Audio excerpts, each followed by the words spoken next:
கர்த்தர் உங்களோடு கூட இருக்கிறார். ஆண்டவர் உங்கள் பிள்ளைகளோடு கூட இருக்கிறார். நீங்கள் போகிற இடத்திலெல்லாம் உங்கள் தேவனாகிய கர்த்தர் உங்களோடு கூட இருக்கிறார். உங்கள் எதிரிக்கு நிறைய பேர் இருக்கலாம், உங்களுக்கு விரோதமாய் எழும்புகிறவர்களுக்கு நிறைய பேர் இருக்கலாம். ஆனா கர்த்தர் வாக்கு கொடுக்கிறார், நீங்க பயப்படாதீங்க, உங்களோடு கர்த்தர் இருக்கிறார். உங்களுடைய சொந்தங்களுக்கு நிறைய இருக்கலாம், ஆனா ஆண்டவர் வாக்கு கொடுக்கிறார், கர்த்தர் உங்களோடு கூட இருக்கிறார். ஆமென்.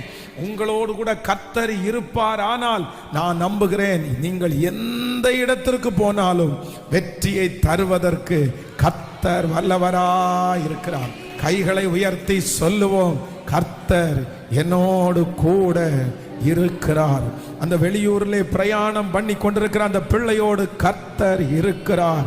அந்த தூர தேசத்திலே இருக்கிற பிள்ளையோடு கர்த்தர் இருக்கிறார். உடைய மூத்த மகனோடு ஆண்டவர் இருக்கிறார், மகளோடு ஆண்டவர் இருக்கிறார்.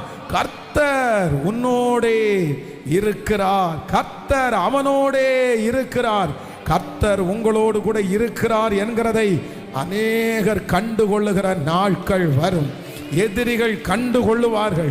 உங்களோடு ஆண்டவர் இருக்கிறார் என்கிறதை கர்த்தர் சீக்கிரமாய் கர்த்தர் நிரூபிப்பார். கர்த்தர் உங்களோடு கூட இருக்கிறார்.